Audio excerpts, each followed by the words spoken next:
This mini lecture is on rotational momentum, and we're just going to go over some of the basic ideas about rotational momentum that I want you to understand. Very conceptual. We're not going to do any calculations with rotational momentum. We're just going to think about the ideas that influence rotational momentum, and then a little bit about the conservation of rotational momentum. So, from a conceptual idea, rotational momentum is very similar to linear momentum that we've been talking about. Linear momentum, remember, is an object's resistance to change its motion, a moving object's resistance to change its motion. We talked about linear momentum, or P, being related to the mass of the object. The larger the object, the harder it is to change its motion, as well as the velocity of the object. The faster the object is moving, the more difficult it is to change its motion. And we have really good intuitions about linear momentum. I want to use those ideas and those intuitions to talk about rotational momentum.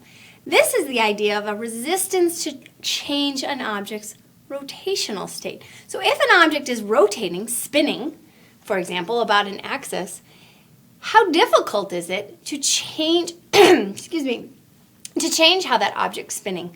To get it to start spinning, to make it spin faster or slower, or to stop it from spinning? That's the idea of rotational momentum. So we're going to use linear momentum to parallel that. With linear momentum, the mass was important. The more mass of the object, the harder to get it to change its motion. Similarly, rotational momentum must somehow be related to the mass of the object. And imagine trying to rotate a really heavy concrete disc versus a very light foam disc. The mass itself has to make a difference in some way. So we're going to keep that in mind. The mass must be important. But I want us to think about rotation in a much broader way. Imagine you have a pen, and if you have a pen handy, pick it up. When we think about rotating the pen, what comes to mind? Well, a few things can come to mind. We can rotate the pen like this, about an axis that's through the length of the pen. We could rotate the pen like this, about an axis that's sort of perpendicular to the length of the pen. Now, if I just feel kind of that, it seems a lot easier to rotate the pen in this orientation than it does in this orientation. So, the axis of rotation must also be important. It turns out it's the relationship between these two that's important. It's the mass distribution about the axis of rotation. So let's go back to our example like this versus this.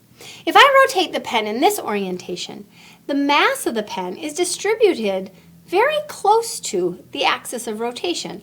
It's all about just this width away, a radius of this width away from the pen at its greatest. If I rotate the pen in this orientation, well, now the mass is distributed pretty far away from the axis of rotation. If I were to take more mass and glob it onto the end of the pen, and then, if you have some Play-Doh or clay handy, I bet you might, or maybe mashed potatoes from Thanksgiving, glob it onto the end of your pen, it's even harder to rotate the object. Think of a baseball bat. It has a lot of mass at the end of the bat versus at the handle. And spinning the bat around like this versus rotating the bat in this orientation. The further away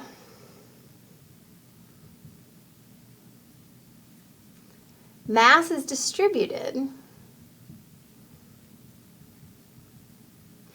and here's the key, relative to the axis of rotation,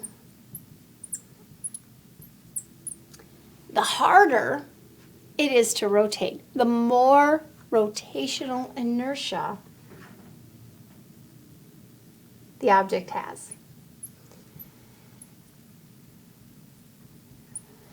Now, we call this rotational inertia, or the object's moment of inertia, and sometimes just the moment.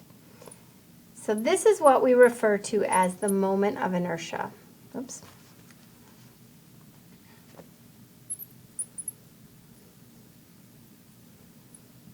An object's rotational inertia, sometimes just called the moment. And we use the capital letter I for its variable.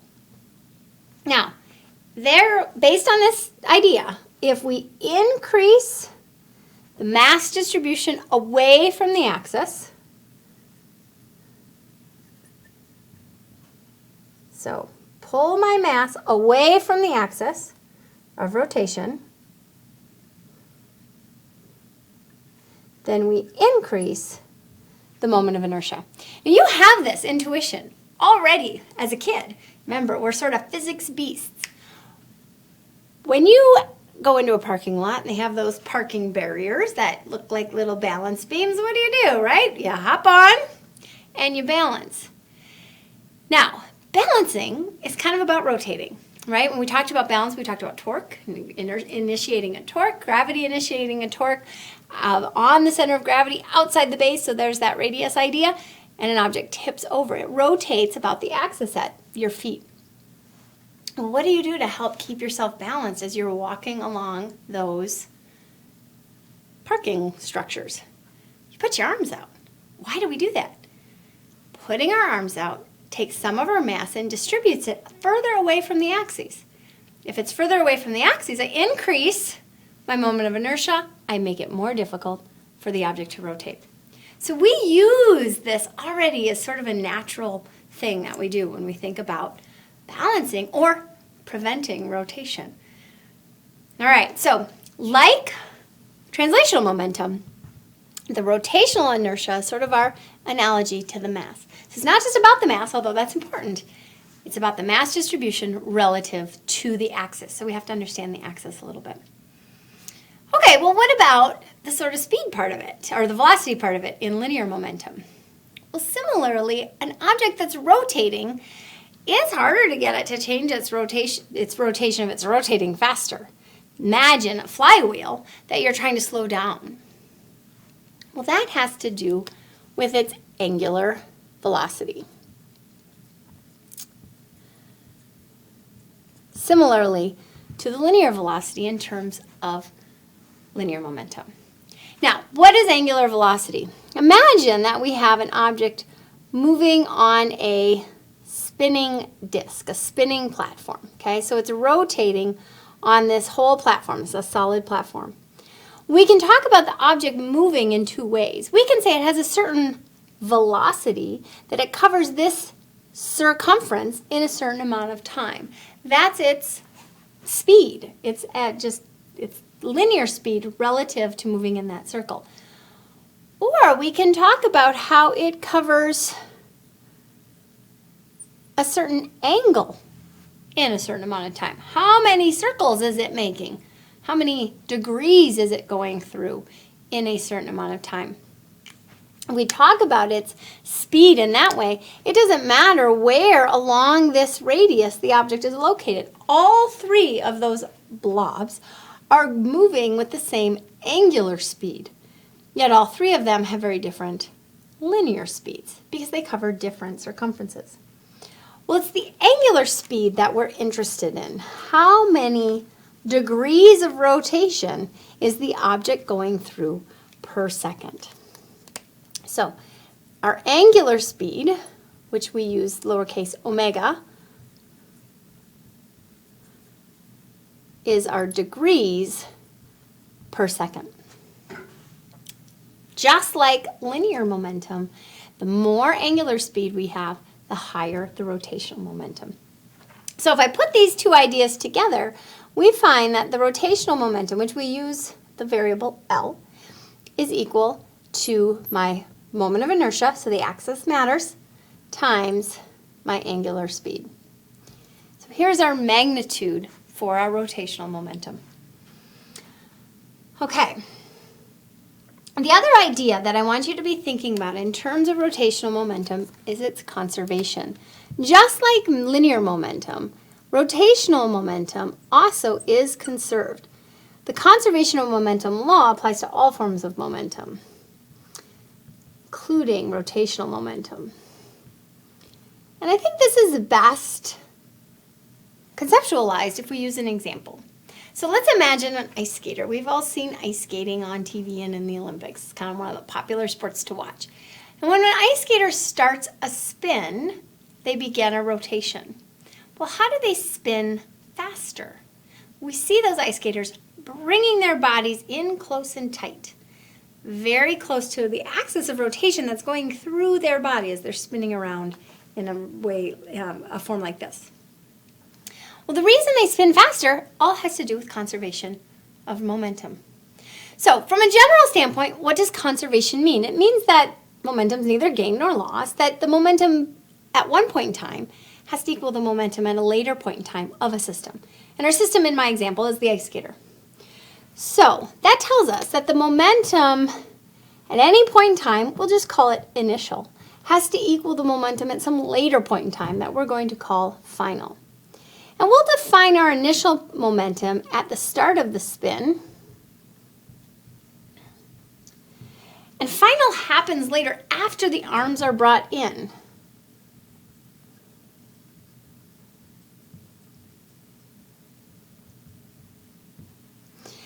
Well, if we start the momentum at the start of the spin, that really defines what our momentum value of the system is. It's defined by the moment of inertia at the beginning of the spin when the skater is graceful and outward, and whatever angular speed that skater is spinning. Well, what happens when we bring the arms in? Well, if you bring the arms in, we're changing the mass distribution relative to the axis. We are decreasing the distribution. We're bringing it closer to the axis of rotation. We're not distributing it further out. We're bringing it close in. That decreases the moment of inertia.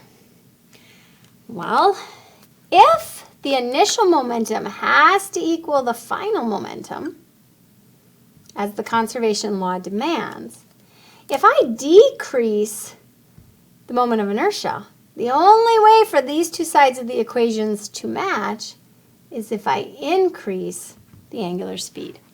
And that's what we see. By decreasing the moment of inertia, the angular speed has to increase for if momentum is going to be conserved and the ice skater spins faster.